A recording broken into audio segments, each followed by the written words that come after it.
बहुत बड़ा सवाल ये कि बिहार की राजनीति में आखिर ऐसा क्या हुआ कि महागठबंधन सिर्फ हारा नहीं बल्कि बुरी तरह साफ हो गया। जो नेता चुनाव से एक दिन पहले तक बराबरी का दावा कर रहे थे, वो अचानक 50 से भी कम सीटों पर कैसे सिमट गए? क्या ये सिर्फ लहर थी या फिर कुछ ऐसी गलतियां थी जो चुनाव से पहले किसी ने देखी ही नहीं? आज हम इन्हीं वजहों का सबसे साफ और सबसे बड़ा विश्लेषण लेकर आए हैं। नमस्ते, मैं हूं असीम और आप देख रहे हैं एनडीटीवी इंडिया। पहला कारण, टिकट बंटवारे की चूक। आरजेडी ने 52 यादव उम्मीदवार उतार दिए। बिहार में यादव वोट बैंक बड़ा है, लेकिन इतना ज़्यादा टिकट देने से जनता को पुराने यादव राज का अंदेशा होने लगा। नतीजा ये हुआ कि अगड़े, अति पिछड़े और कई जगह खुद यादव वोट भी खिसक गए। बीजेपी ने इसी नैरेटिव को हवा दी कि आरजेडी सिर्फ एक जाति को आगे कर रही है।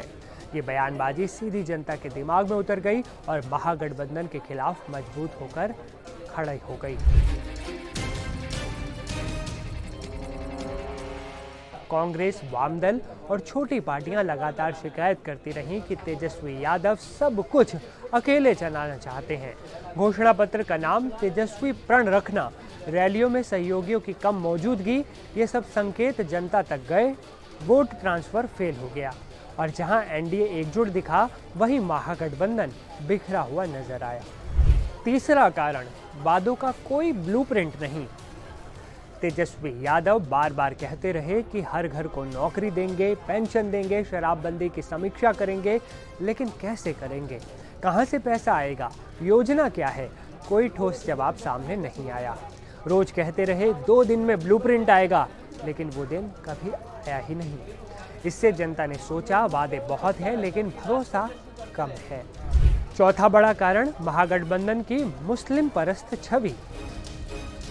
मुस्लिम सीटों पर फायदा मिला, पर पूरे प्रदेश में नुकसान हो गया। वक्फ बिल को लेकर तेजस्वी के बयान से यादव समाज का एक बड़ा तबका भी नाराज था।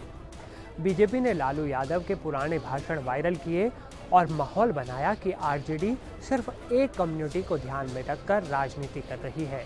इसका असर पूरे बिहार में दिखाई दिया। पांचवा कारण, तेजस्वी का लालू यादव को लेकर कंफ्यूजन। लालू की विरासत को अपनाना भी और उनसे दूरी बनाना भी, ये दोहरी राजनीति जनता को समझ नहीं आई। पोस्टर्स में लालू यादव की तस्वीरें छोटी, प्रचार में तेजस्वी आगे, पर मंचों से वो कहते रहे कि वो लालू की विरासत लेकर चल रहे हैं। पीएम मोदी की गोपालगंज रैली वाला बयान, तेजस्वी लालू के पाप छिपा रहे हैं। इस बयान ने कंफ्यूजन को और पक्का कर दिया। इसके अलावा महागठबंधन में तालमेल की भारी कमी दिखी। सीट बंटवारे को लेकर विवाद हुआ। कई सीटों पर फ्रेंडली फाइट भी देखने को मिली। कोई कॉमन मिनिमम प्रोग्राम नहीं था। कांग्रेस अपनी गारंटियों पर, तेजस्वी अपनी नौकरियों पर। ये बिखराव एनडीए की मजबूत कैंपेनिंग के सामने फीका पड़ गया। और सबसे बड़ा मुद्दा, जंगल राज का पुराना डर।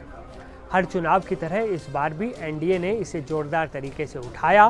कानून व्यवस्था बनाम जंगल राज की तुलना महागठबंधन को भारी पड़ी। तेजस्वी इस छवि को बदल नहीं पाए। सबसे चौंकाने वाली बात दोस्तों एक और है, सीमांचल में मुस्लिम वोटों का टूटना। जहां महागठबंधन सबसे मजबूत होता था, वहां 24 में से 18 सीटें एनडीए के खाते में जाती दिख रही हैं। पसमानदा मुसलमानों का झुकाव जेडीयू की तरफ, नीतीश की योजनाओं का असर और स्थानीय समीकरण, इन सब ने महागठबंधन की आखिरी उम्मीद भी तोड़ कर रख दी। तो आखिरकार ये सिर्फ एक हार नहीं, बल्कि रणनीति, छवि और नेतृत्व, तीनों स्तर पर हुई गंभीर गलतियों का भी नतीजा है। जनता ने साफ संदेश दे दिया, वोट केवल वादों पर नहीं, भरोसे और संतुलित राजनीति पर मिलता है। अब आप हमें बताइए, बिहार चुनाव के परिणामों के बारे में आप क्या सोचते हैं? अपनी राय आप हमें कमेंट में ज़रूर बताइएगा। इस वीडियो में फिलहाल इतना ही, लेकिन देश और दुनिया की तमाम बड़ी और अहम खबरों के लिए आप देखते रहें एनडीटीवी इंडिया।